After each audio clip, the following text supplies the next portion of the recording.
અનંત વિજ્ઞાનમતીત દોષ અબાજ્ય સિદ્ધાંતમ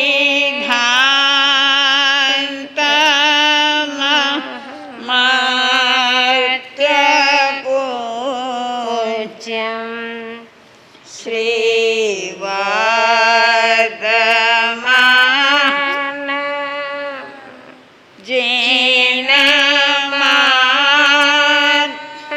મોખ્યમ સ્વયંભુવં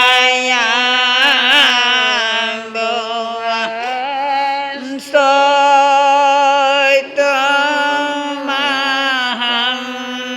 યતિ.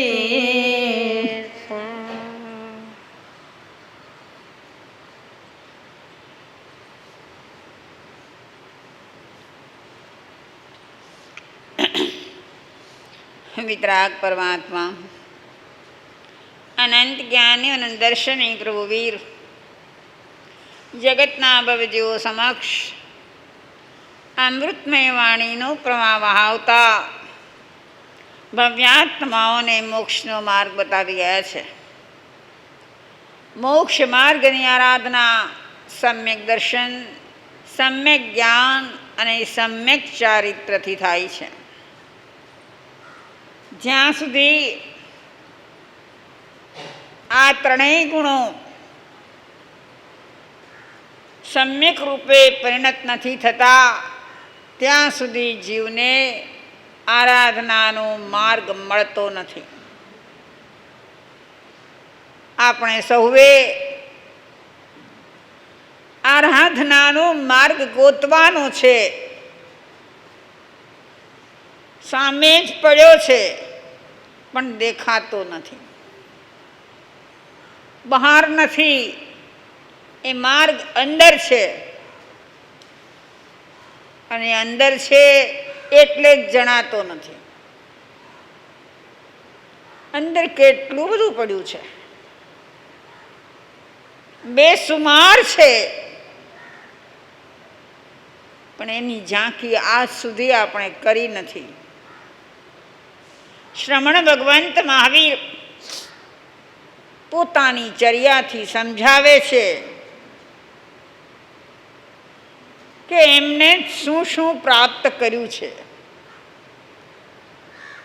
કેવી રીતે પ્રાપ્ત કર્યું છે, કેમ મેળવ્યું છે. દરેક આત્મા પ્રારંભથી જ આરાધક હોય એવું બનતું નથી. અનાદિના પરિભ્રમણમાં અનેક પ્રકારના વિરાધક ભાવોની સેવના કરી અને એ આત્મા કલુષિત બન્યો હોય છે. પણ જ્યારે એના હાથમાં એ ગુપ્ત ચાવી આવે છે અને એ ચાવીને એ ઓળખે છે. પેલી વાત તો એ છે કે અવસરને ઓળખવો પડે છે. હમણાં નાના માસતીએ કહ્યું, બહુ સુંદર વાત કરી કે સાક્ષી ભાવ આજ અને અત્યારે ઊભો કરી શકીએ છીએ. રાહ જોવાની જરૂર નથી કે હમણાં નહીં પછી. હમણાં તો હજી આ સંસારમાં છીએ, સંસારની જવાબદારીઓ છે, એ બધું પૂરું કરી લઈએ, જવાબદારી પૂરી થઈ જાય પછી થોડું વિચારશું. ના, એમ નથી. એ જવાબદારીઓની સાથે સાથે જ આ ભાવ કેળવી શકાય છે. અને એ સંયોગો જ વધારે એવા છે કે જેમાં વધારે દ્રઢતાથી, વધારે ત્વરાથી આ ભાવ કેળવી શકીએ. કારણ કે પગલે પગલે નિમિત્તો પડ્યા હોય. સંસારમાં છો એટલે ક્ષણે ક્ષણે નિમિત્તો આવે છે. સાક્ષી ભાવમાં એટલું જ કરવાનું છે જીવને કહો કે હે જીવ, તું નિમિત્તાધીન છે. અનાદિથી આજ સુધી તને જે જે નિમિત્તો મળ્યા એ નિમિત્તોને આધીન થઈ ગયો તું. બસ તારે એ કરવાનું છે કે આધીન ન થા અને એને જોયા કર. આધીન થઈને તો થાય છે એવું કે કાં રાગ કરીએ છીએ ને કાં દ્વેષ કરીએ છીએ. જે કંઈ આપણી સામે આવે છે, પાંચે ઇન્દ્રિયના જેટલા વિષયો આપણી સામે આવે છે, કંઈક જોવા મળ્યું તો જોતાની સાથે જ અંદરમાં વિકલ્પ ઊભો થઈ જ ગયો કે આ ઠીક છે, અઠીક છે, સારું છે, ખરાબ છે, ગમે છે, નથી ગમતું, તરત જ થાય છે. જુઓ, આપણી જે વિકલ્પ શક્તિ છે, ભાવને જાગવાની જે શક્તિ છે, એટલી સ્પીડી છે કે આપણને ભાન પણ નથી રહેતું અને એક પછી એક વિકલ્પો ઊભા થયા જ કરે છે. કેમ થાય છે કે મળેલા નિમિત્તને આધીન થઈ જઈએ છીએ. એ નિમિત્તને તટસ્થ દ્રષ્ટિથી જોતા નથી. તટસ્થ કોને કહેવાય? તટસ્થ શબ્દનો અર્થ ખબર છે? તટસ્થ કોને કહેવાય? કિનારે ઊભેલો.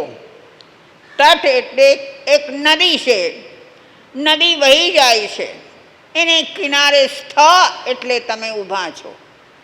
તટ છે, તટને કિનારે ઊભા છો.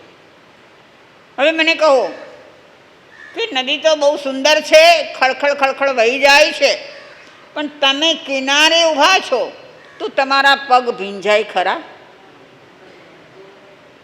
ખૂબ પાણી છે, નદી ખૂબ વહી રહી છે, પણ તમે ક્યાં છો? કિનારે ઊભા છો.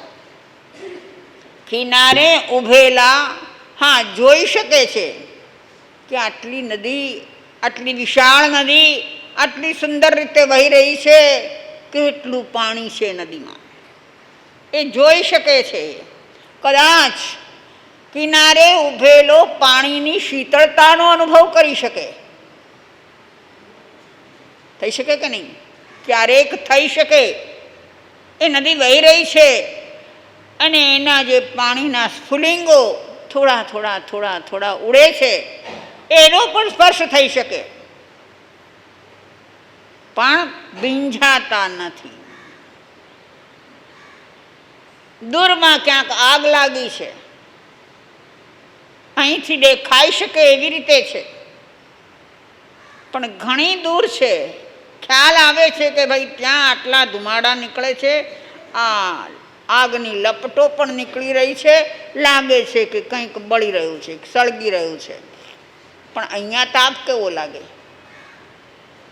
નથી લાગતો. જોયું છે, જાણ્યું છે, પણ એની અસર નથી.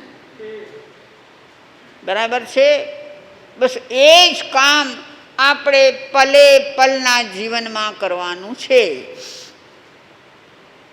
પલે પલે નિમિત્ત છે, એ નિમિત્ત આપણને આકર્ષી રહ્યા છે, એ નિમિત્ત આપણને કહી રહ્યા છે કે જો આ સુંદર છે, આમાં રાગ કર, આ ગમે એવું નથી, આમાં દ્વેષ કર. એવો અંદરમાં પડેલો જે વિભાવ છે, એ વિભાવ આપણને આકર્ષી રહ્યો છે, કહી રહ્યો છે કે આ રાગ કરવા જેવું છે ને આ દ્વેષ કરવા જેવું છે, અને એ કે ને આપણે કરવા માંડીએ છીએ. યાદ રાખો કે સૌથી વધારે મજબૂત આપણો અંદરનો સ્વર હોય છે, અંદરનો શબ્દ હોય છે, અંદરનો અવાજ હોય છે.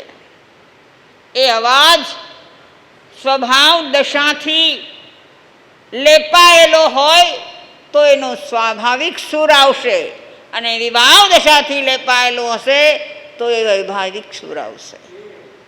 આપણી કઈ દશા છે? પલે પલે પલે પલે રાગાદી ભાવો થયા જ કરે છે. કેમ?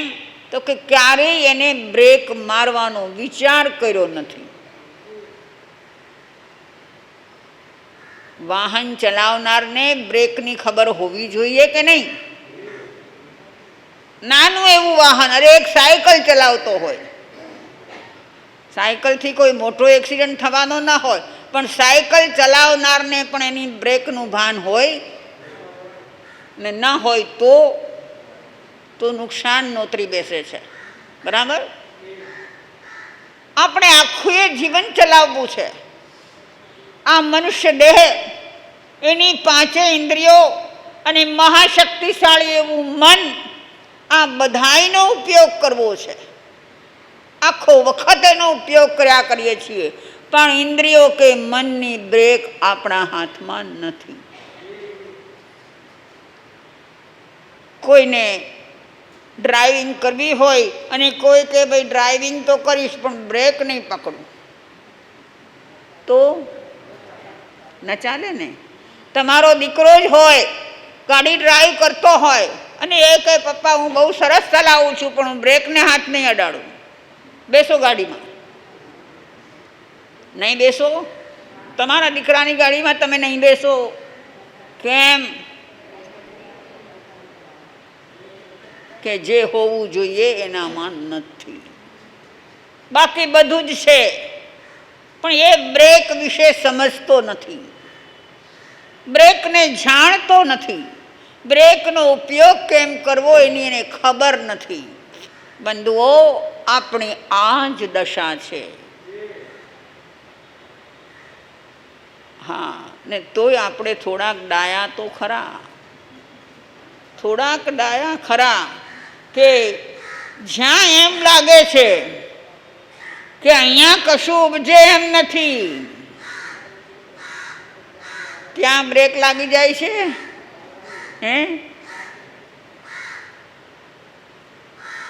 કોઈક નિમિત્ત આવ્યું અને નિમિત્તમાં માથું શું થયું? ફાટ્યું. પણ એ જ સમયે કોઈ તમારાથી વધારે પ્રભાવશાળી વ્યક્તિ આવી ગયો તો શું કરો?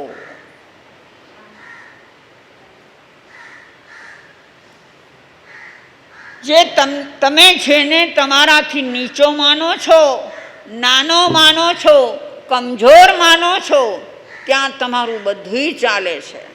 પણ તમારા ઉપર હોય તો, અને એ વિવેક છે તમારામાં. અત્યારે આવડી આ સભા છે, સભામાં કંઈક થયું અને તમારી પાસે સમજદારી છે તો તમે બોલશો કે ચૂપ રહેશો? ચૂપ રહેશો ને. મનમાં ગમે તેટલો ઉકળાટ થયો હોય પણ શું કરશો? ચૂપ રહેશો. આ વિવેક છે આપણામાં. તો જ્ઞાની કહે છે કે જ્યાં તારા આત્માના ગુણોની ઘાત થાય છે, જ્યાં તારો સંસાર ઊભો થાય છે, જે તારા માટે રખડાવનાર છે, ત્યાં કેમ તું વિવેક ચૂકી જાય છે? ત્યાં બ્રેક મારતા શીખ. આપણને જ્ઞાની આ જ શીખવે છે અને પોતાના જીવનમાં એ ઉતારીને આચરીને શીખવે છે. અહીં આપણે ત્યાં ભગવાન મહાવીરની ચર્યાની વાતો થઈ રહી છે. આચારાંગ સૂત્રના 9મા અધ્યયનમાં ભગવાન મહાવીર વિશે જે વાતો આપી છે એ વાતો ચાલી રહી છે.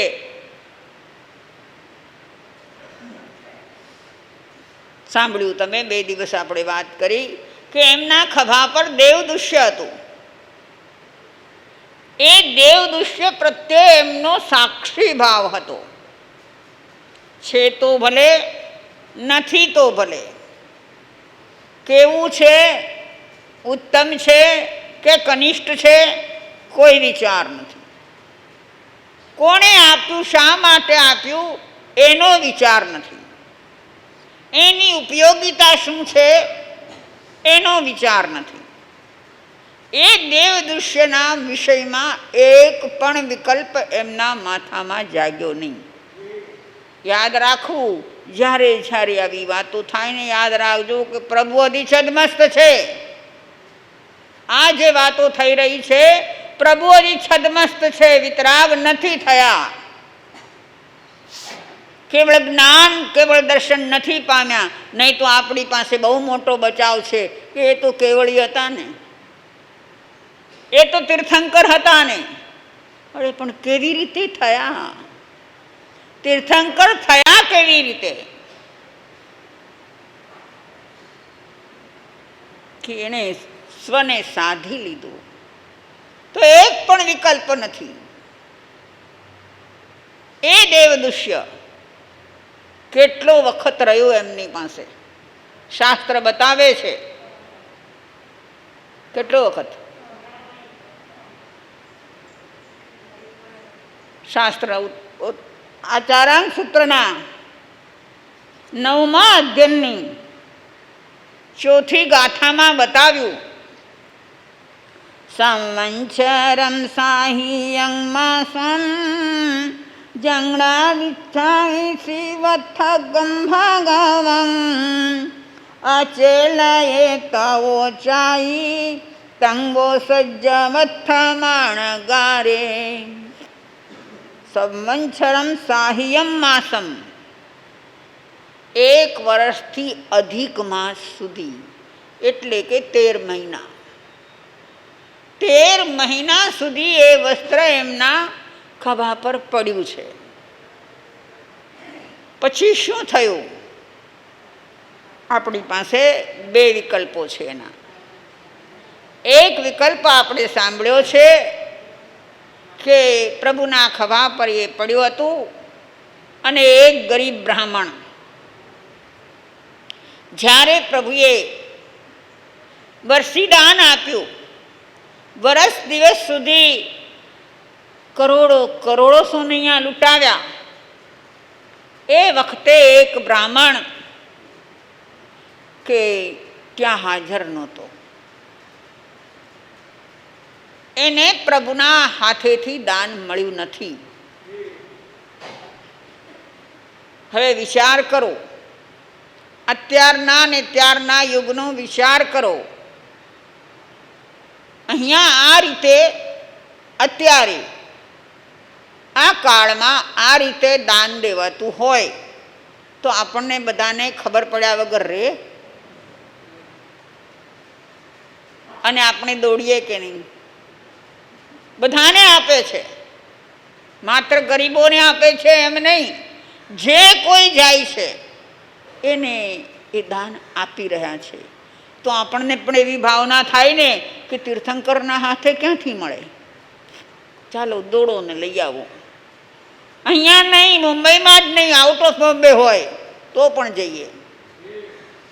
અત્યારે આપણી પાસે એટલા સાધનો છે, એટલી સગવડતાઓ છે કે આપણને સમાચાર પણ મળે છે અને આપણે જઈ પણ શકીએ છીએ.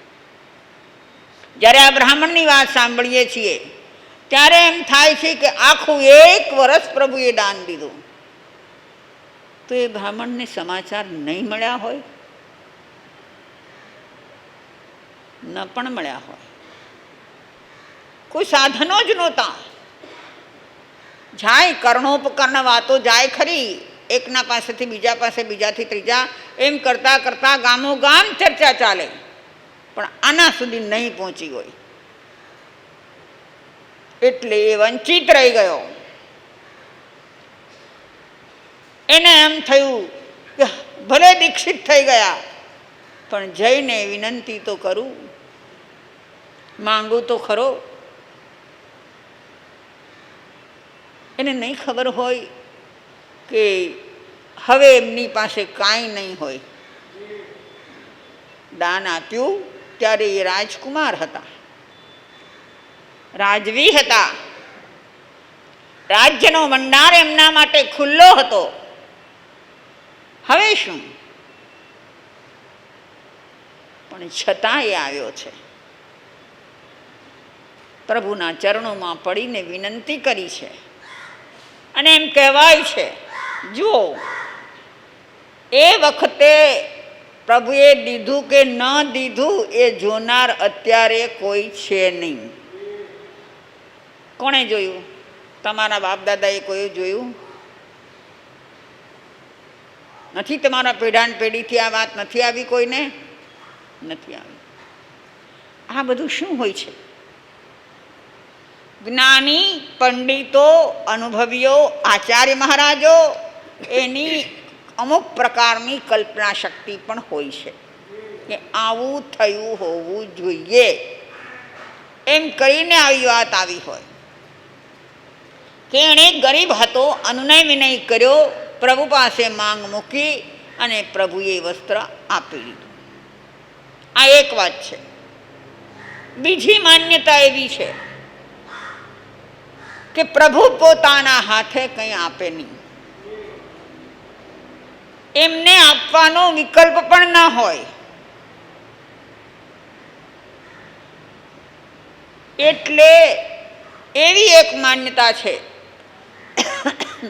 કે પ્રભુ વિહાર કરતા હતા, ખભે વસ્ત્ર છે અને એ વસ્ત્ર ક્યાંક ઝાડા ઝાંખરામાં ભરાઈ ગયું અને પડ્યું રહ્યું. પ્રભુ ચાલતા થયા. એમાંથી કાઢીને લેવાનો વિકલ્પ ન કર્યો, પ્રયત્ન ન કર્યો. કેમ? સાચવવું જોઈએ કે નહીં? પ્રભુએ જ્યારે પેલા તાપસના આશ્રમમાં ચોમાસું કર્યું ત્યારે કઈ ઘટના ઘટી હતી? એક તાપસના આશ્રમમાં એમણે ચાતુર્માસ કર્યું. હવે એ આશ્રમમાં કોઈ મકાનો હતા નહીં, ઘાસની ઝૂંપડીઓ હતી. એમાંથી એક ઝૂંપડી આ તાપસોએ એમને આપી કે આપ આમાં રહી શકો છો. પ્રભુને ચર્યા એ હતી કે જ્યાં જતા ઊભા રહી જતા, ઊભા ઊભા ઊભા ધ્યાન લાગી જાય. દિવસોના દિવસો, મહિનાના મહિનાઓ ચાલ્યા જાય, આસપાસની એને ખબર ન હોય. આવી દશા હોય. એમાં ગાયો આવી અને ઝૂંપડીનું ઘાસ ખાવા માંડી. તો શરૂમાં તો બીજા જે તાપસો હતા એ લોકોએ ગાયોને કાઢીને ઝૂંપડીની રક્ષા કરી.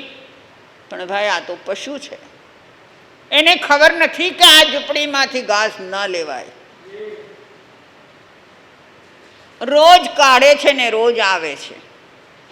કંટાળા તાપસો જઈને એમના ગુરુ મહારાજ પાસે જઈને કીધું, ગુરુદેવ, આ કેવો તાપસ આવ્યો છે. એને ભાન નથી, એને શાન નથી, એને એટલી ખબર નથી કે જે જગ્યામાં હું રહું છું એ જગ્યાને તો મારે સાચવવી કે નહીં. સમજો આ વાતને. પ્રભુએ કેમ ન સાચવ્યું? પ્રભુમાં અક્કલ હતી કે નહીં? એવું પૂછાય? એવું પૂછાય નહીં. તો પ્રભુને એટલી ખબર નહોતી પડતી કે અત્યારે મને અહીં આ આશ્રમમાં આ લોકોએ ઉતરવા માટે આપ્યું છે, તો મારે આ ઘરને સાચવવું જોઈએ. આપણી પાસે હોય ને એટલો વિવેક કે ન હોય? કોઈને ત્યાં જાઓ તમે, એનું મોટું ઘર છે, તમે 2 દિવસ મહેમાન થઈને ગયા છો અને એક રૂમમાં તમને ઉતારો આપ્યો છે, તો તમે એ રૂમને કેવી રાખો? બેનો બરાબર રાખો? સાચું બોલજો, સાચું કહેજો કે બરાબર સાચવો કે કાંઈ ફેરફાર? હું કહું? તમે કહો તો કહું. કહી દો ને, અમને ક્યાં અસર થાય છે, કહી દો કેવું હોય. અમે બહુ જગ્યાએ જોયું છે, માફ કરજો પણ કહેવું પડે. આવી રીતે કંઈ ચોમાસું હોય અને બાજુમાં કે ઉપર ઉતારાની રૂમો હોય, દર્શન કરવા માટે કોઈ 4, 6, 10 જણા આવ્યા હોય, કોઈ મંડળ આવ્યું હોય, એમને બધી સુવિધા આપે સંઘ. સવારના પોરમાં ચા નાસ્તો કરવાનો હોય એને સંઘ એને ઉપર પહોંચાડે, નીચે ન ઉતારે. તો ક્યાં બેસીને કરાય?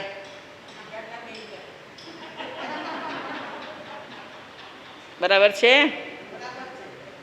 બેનો? તમારામાંથી કોઈ એવું કર્યું છે? નહીં. વાહ, ધન્યવાદ. આવા બેનો ક્યાંય નથી જોયા. ગાદલામાં બેઠા બેઠા નાસ્તો કરે.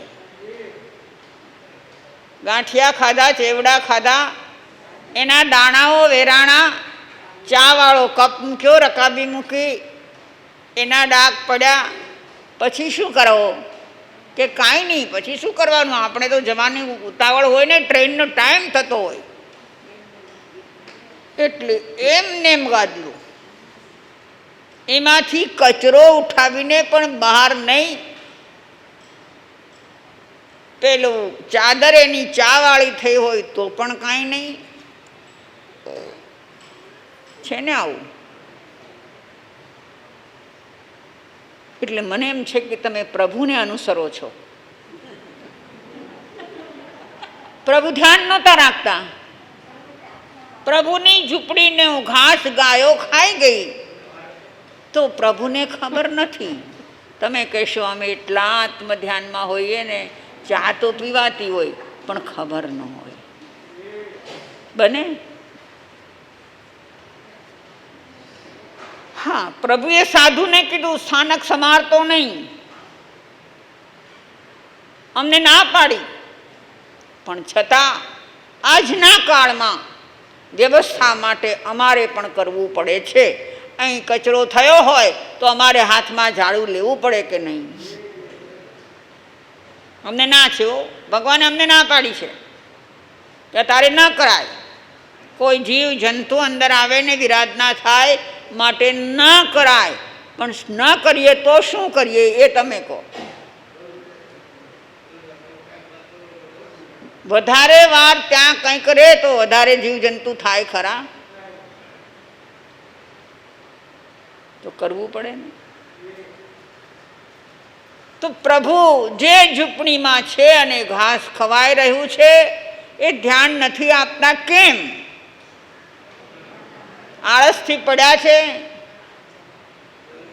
પ્રભુ પોતાનામાં એવા લીન છે, એવા લીન છે કે આસપાસ શું થઈ રહ્યું છે એની ખબર નથી એને. અને ચાતુર્માસ હજી પૂરું નથી થયું ત્યાં તાપસો આવીને એમને કહે છે કે ભાઈ તમને અહીંયા અમે રહેવા માટે આપ્યું છે તો તમે એનું ધ્યાન તો રાખો. પ્રભુએ જવાબ નથી આપ્યો. પણ એમને એ થયું કે ભાઈ હું નથી ધ્યાન આપી શકતો અને આ લોકોને એ માટે અપ્રીતિ થાય છે, એને અણગમો થાય છે, એને દ્વેષભાવ ઉત્પન્ન થાય છે, તો એ મારે ન કરાય. જ્યાં એને અપ્રીતિ થાય ત્યાં મારે ન રહેવાય. અને પ્રભુ ચાલ્યા ગયા. આ દશા હતી એમની. 12.5 વર્ષ સુધી આવી દશામાં જ પ્રભુ રહ્યા છે. શીખવું છે આપણે આવું? કેમ શીખશું? તો પહેલી જે વાત છે ત્યાંથી શરૂ કરવું પડશે. પ્રભુને પણ સીધું આ નહોતું આવ્યું. યાદ રાખો, એને એના પૂર્વભવોની અંદર પણ નિમિત્ત આવ્યા અને નિમિત્તને આધીન થયા છે. બરાબર ને? જાણો છો ને એમની 27 વહુની કથની. તો પ્રભુ નિમિત્તાધીન થયા છે. જેમ આપણે થઈ જઈએ છીએ એમ થયા છે.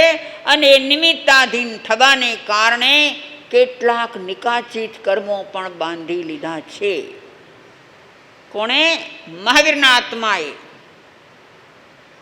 તો આ સાંભળીને તમને એમ નથી થતું ને કે હવે મહાવીર જેવા મહાવીરને જો આમ થાય તો આપણે તો થાય જ ને.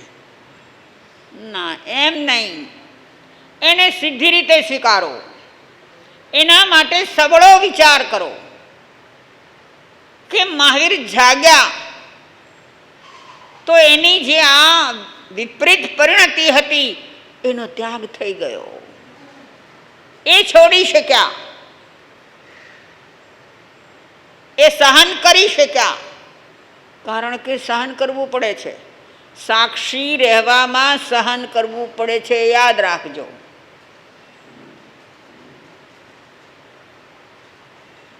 મેં તમને હમણાં જ કહ્યું તટસ્થ, એટલે તટસ્થ રહ્યો, કિનારે ઊભો રહ્યો, પણ પાણીમાં પગ બોળ્યો નહીં. તો આજકાલ શું કહેશે લોકો કે અરે નદીએ જઈને એમને આવ્યો, જરા કંઈ ઠંડક તો માણવી હતી, જરા પગ તો બોળવો તો થાય ને. એવું પછી તણાઈ જાય તો તણાઈ જાય.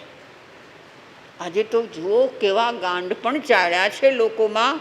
આજના યંગ જનરેશનમાં શું ચાલ્યું છે કે ધોધ જોવા જાય આ ચોમાસામાં અને ત્યાં જઈને સેલ્ફી લેવી હોય એને. એવી જ રીતે કોઈ પહાડ ઉપર જાય, પિકનિક પોઈન્ટ પર જાય અને એકદમ છેડે જઈ અને ત્યાં એને ફોટો લેવો હોય. શું પરિણામ આવે છે? ધોધમાં તણાઈ જાય છે, પહાડથી ખાઈમાં પડી જાય છે.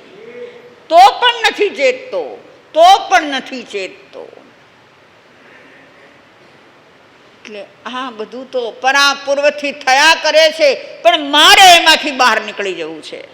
આ વસ્તુ મારે જે કહેવી છે તમને એ છે કે સાધના ઇન્ડિવિજ્યુઅલ હોય છે. બધા જ કરે તો હું કરું એમ નહીં. સૌ પોતે પોતામાં નિર્ણય કરે કે જગત તો આમ ચાલતું રહેશે, ચાલશે, થયા કરશે, પણ મારે એમાં નથી ભળવું. તો થઈ શકે કે નહીં? આપણે ન ભળીએ તો ચાલે કે ન ચાલે? ચોક્કસ ચાલે, પણ આપણે એલર્ટ હોવા જોઈએ. આ ઠીક છે ને આ ઠીક છે, મારા માટે આ હિતનો માર્ગ છે, આ હિતનો માર્ગ છે, એવો વિવેક આપણામાં હોવો જોઈએ. એ વિવેક કેળવો. આપણે શું કરીએ છીએ ખબર છે? એમાં શું બધા એમ જ કરે છે ને, બધા એમ જ કરે છે. અરે બધા કરે એનેથી તો આ સંસાર ચાલ્યો છે, આ રઝળપાટ ચાલ્યો છે. બધા કરે એમ કર્યા કર્યું માટે રઝળપાટ ચાલ્યો છે. એમ આપણે કેમ ને કહીએ કે હું જરા બધાથી જુદો છું, હું આમ નહીં કરું, બધા કરે એમ નહીં કરું, હું આમ કરીશ. એ મારી બહેનોને બહુ આવડે. મેં એક વખત સાંભળ્યું હતું લતાબેન, એક વાર સાંભળ્યું હતું મેં કે એક શ્રીમંત ઘરની બહેન, એને ત્યાં ક્યાંક પ્રસંગ હતો અને અત્યારે હવે ડ્રેસ ને આ બધું વધી ગયું, ત્યારે સાડીઓ જ હતી. તો એ એક જગ્યાએ સાડી બનાવડાવવા ગઈ, કંઈક જુદા જ પ્રકારની, કોઈ પાસે ન હોય એવી સાડી એને બનાવડાવી, જે 25-50 હજાર, લાખ, 2 લાખ, 5 લાખની જે થઈ હશે. એ પેલાને કીધું દુકાનદારને કે જો હવે આવી બીજી સાડી નહીં બનાવવાની, મારી પાસે છે એવી કોઈ પાસે ન હોવી જોઈએ. દુકાનદાર હાય આ શું કામ ન કરે?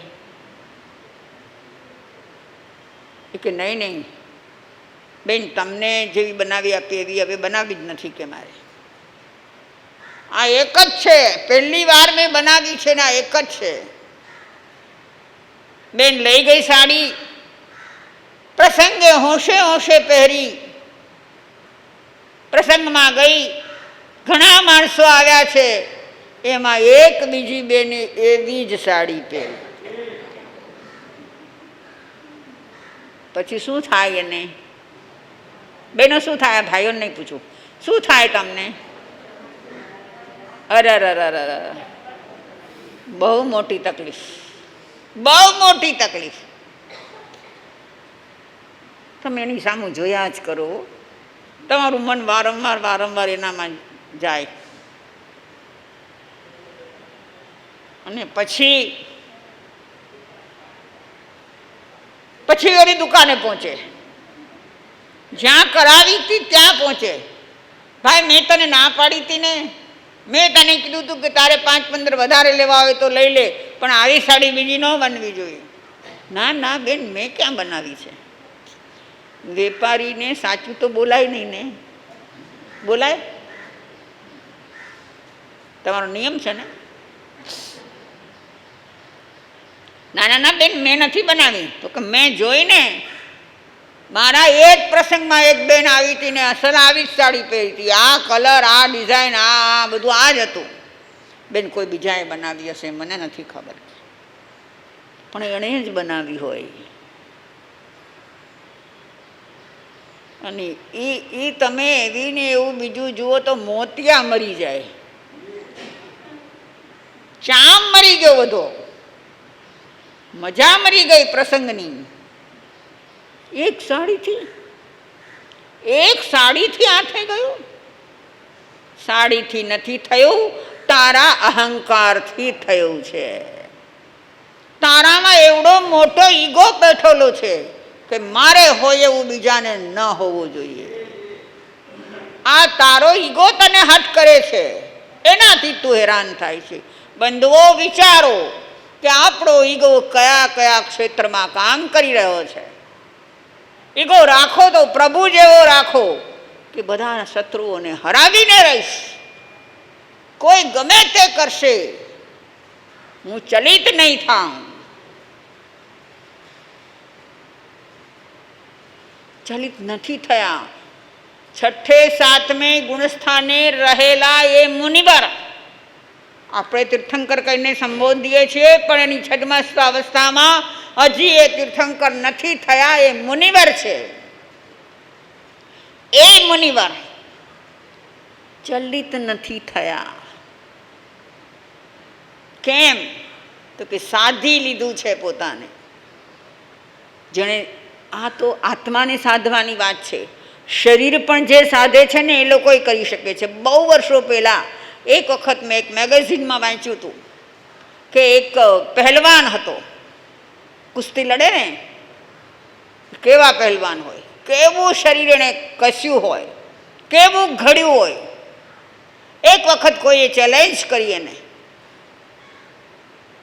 કે અમે તને એક વખત તો પાડવાના છે, કુસ્તી કરીને નહીં, આમ જ અમે તને પાડવાના. તો કે કરો તમે જે કરવું હોય, હું નહીં પડું. અને એના માટે એવો પ્રયોગ કરવામાં આવ્યો કે એક મોટી, શું કહેવાય ને,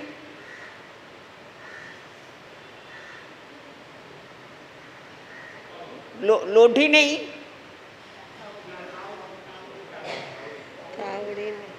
મોટું બાવલે ને શું કહો તમે, તગારું, હા, એને જે કહેતા હો તે બકડિયું, હા બકડિયું જે કહેવાય, એવડું મોટું લીધું. એકદમ સુવાળું હતું, એકદમ સુવાળું હતું, લોખંડનું, પણ એકદમ સુવાળું. એને ઊંધું વાળ્યું અને એના પર માખણનો લેપ કર્યો, ઘણું બધું માખણ લગાડ્યું. અને પેલા પહેલવાનને કે તું આના પર ઊભો રહે, અમે તને ખેંચશું, તારો પગ ટસથી મસ થાય છે, તું પડે છે કે સ્થિર રહી શકે છે. પેલા એ ચેલેન્જ કરી કે કરો તમારે જે કરવું હોય તે, મારો પગ ટસથી મસ નહીં થાય. એક તો એ વાસણ જ એટલું સુવાળું છે અને એના પર માખણ લગાડેલું છે, પછી કેમ સ્થિર રહી શકાય. અને એવું ભારી ખમ શરીર એનું. ઊભો રહી ગયો એના ઉપર. આ બાજુથી 2 યુવાનો, મજબૂત યુવાનો, ને આ બાજુથી 2 યુવાનો. એટલો એને ખેંચે છે, એટલો ખેંચે છે એના હાથને, પણ ટસથી મસ થયો નહીં. એક આંગળી આમથી આમ એની ખસી નહીં. શું કર્યું એણે? શરીરને કેળવ્યું. શરીરને સાધ્યમાં કોઈ ચમત્કાર નહોતો, કોઈ બીજી વાત નહોતી, પણ એ શરીરને એવું તો સાધ્યું કે પોતે ધારે એ રીતે શરીર કામ કરે. સમજાય છે? પોતે એક વખત અંદરમાંથી ધારી લીધું કે આમ જ થાય, તો એમ જ શરીર કામ કરે. બંધુઓ, આ વસ્તુ આત્મા સાથે ઘટિત કરો કે આત્માને એવો સાધી લેવો, જેમ કે સાક્ષી ભાવની જ વાત છે, એવો સાક્ષી ભાવ કેળવી લઈએ કે ગમે તે થઈ જાય, ઉપરથી આગ તૂટી પડે, હમણાં તૂટી જ પડ્યું હતું ને, એ આગ તૂટી પડે તો પણ વિચલિત ન થાય, ગમે એવા સંયોગો આવે વિચલિત ન થાય, એને અસર ન કરે. પણ એ કેળવવું પડે છે. મારું કહેવાનું એ છે કે સાધવું પડે છે. એ નાના નાના નિમિત્તોથી શરૂ કરશું ને, જો એને કરવાની રીત શું છે, સાક્ષી ભાવ કેળવવાની રીત શું છે કે નાના નાના નિમિત્તોથી શરૂ કરીએ. અહીં બેઠા છીએ ને ગરમી થઈ રહી છે, થાય છે ને ગરમી થઈ રહી છે, પસીનો થઈ રહ્યો છે, એ પસીનાનો અનુભવ થઈ રહ્યો છે, અકળામણ થાય છે. આ નાનકડું નિમિત્ત છે, આમાં બીજું કાંઈ થઈ જવાનું નથી. આ નિમિત્તમાં શાંતિ રાખીએ, એ તરફ દ્રષ્ટિ ન જાય. પસીનો તો થવાનો, ગરમી તો થવાની, ભલે થાય તો શું બગડી જવાનું છે, શું થઈ જવાનું છે. ધીમે ધીમે માનસને કેળવવાનું છે, અને કેળવાતા શરીર પણ કેળવાશે અને આત્મા પણ કેળવાશે. આવા કેટલા નિમિત્તો રોજ આવે. આ તો નાનકડી વાત નહીં કરી, બોલચાલના નિમિત્તો કેટલા આવે છે.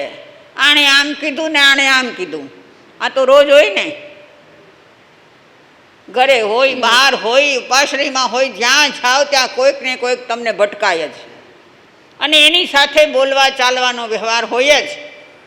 એ દરેક વખતે દરેક વ્યક્તિ જે કાંઈ બોલે એ આપણને ગમે છે, તો ત્યારે શું થાય છે,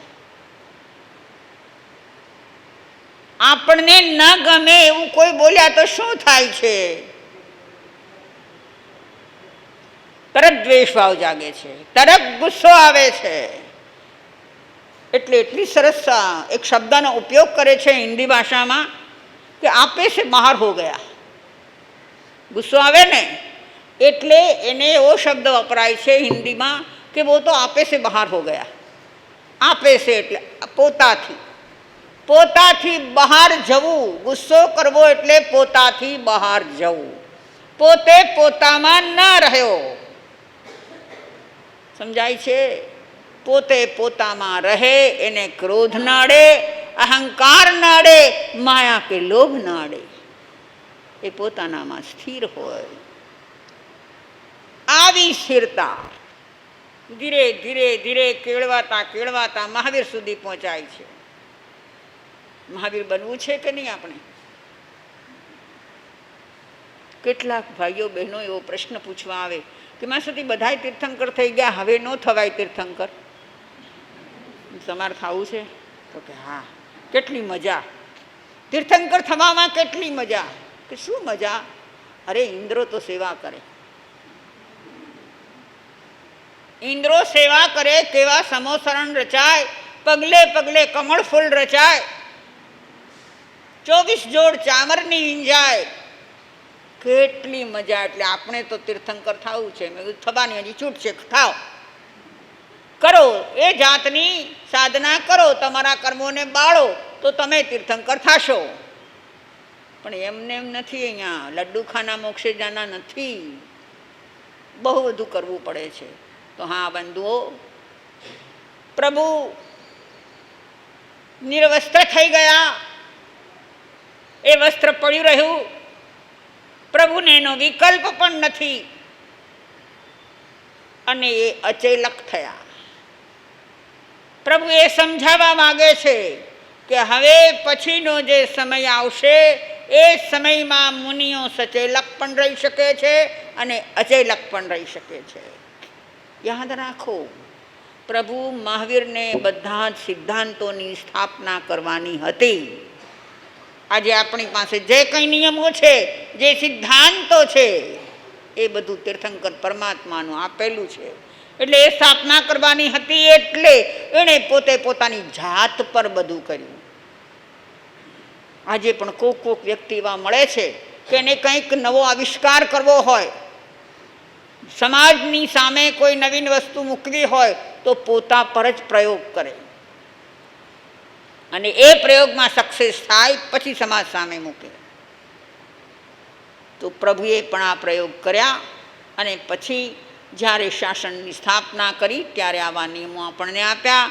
તો બંધુઓ બહેનો, આપણે સૌથી પહેલાં સાક્ષી ભાવને કેળવતા શીખીએ. ટૂંકીને ટચ વાત છે કે રાગ થાય એવી કોઈ વસ્તુ આવે, એવી વાત આવે, એવો પ્રસંગ આવે તો એમાં બહુ હરખાઈ ન ઉઠીએ, અને દ્વેષ થાય એવું નિમિત્ત આવે તો એમાં શાંત રહીએ. બસ આટલું જ કરવાનું છે, વધારે કંઈ કરવાનું જ નથી. અને છતાં આજ સુધી સાક્ષી ભાવ કેળવી શક્યા નથી.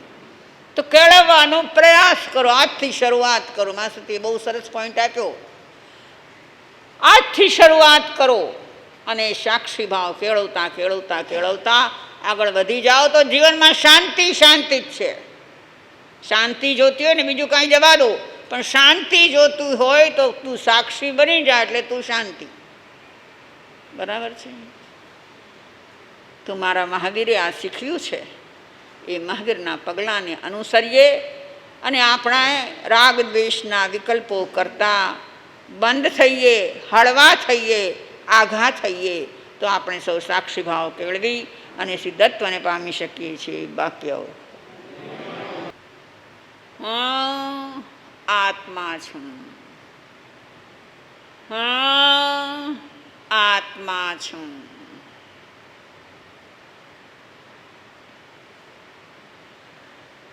વિતરાગતા મારો સ્વભાવ,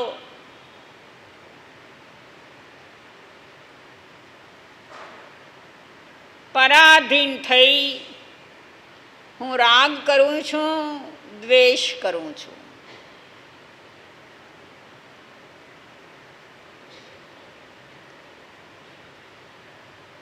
કંઈક રાગનું સુખ માણું છું, કંઈક દ્વેષનું સુખ માણું છું, જે મારી વિપરીત માન્યતાઓ છે.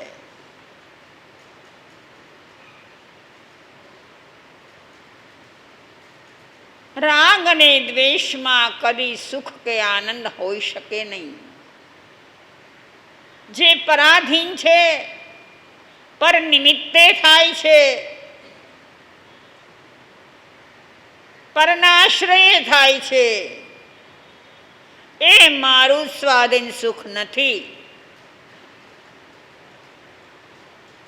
માટે જ ક્યાં સુધી હું પરાવલંબી રહ્યા કરીશ. હવે સમજ સાથે પરનું આલંબન છોડી દઈ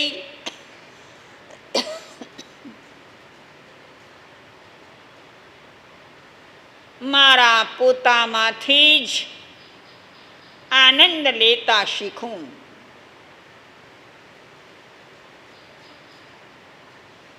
પર તરફ દ્રષ્ટિ નહીં જાય, પરને સારું કે બુરું નહીં માનો, મારું કે પરાયું નહીં માનું.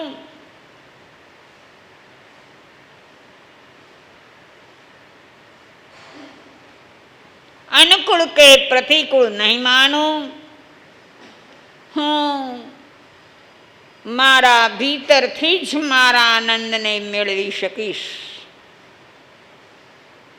મારી માન્યતામાં રદ્દો બદલ કરું, દ્રષ્ટિ બદલાશે, મારી સૃષ્ટિ બદલાઈ જશે.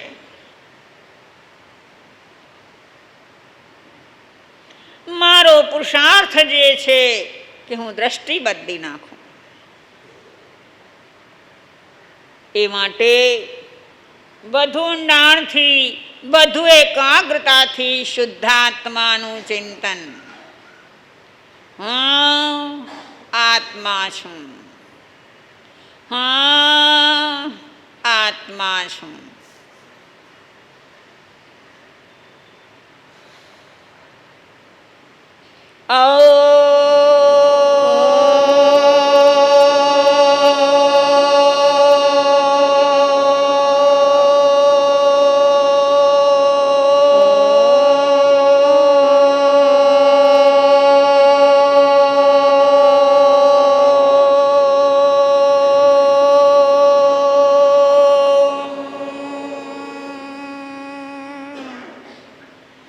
शांति शांति शांति।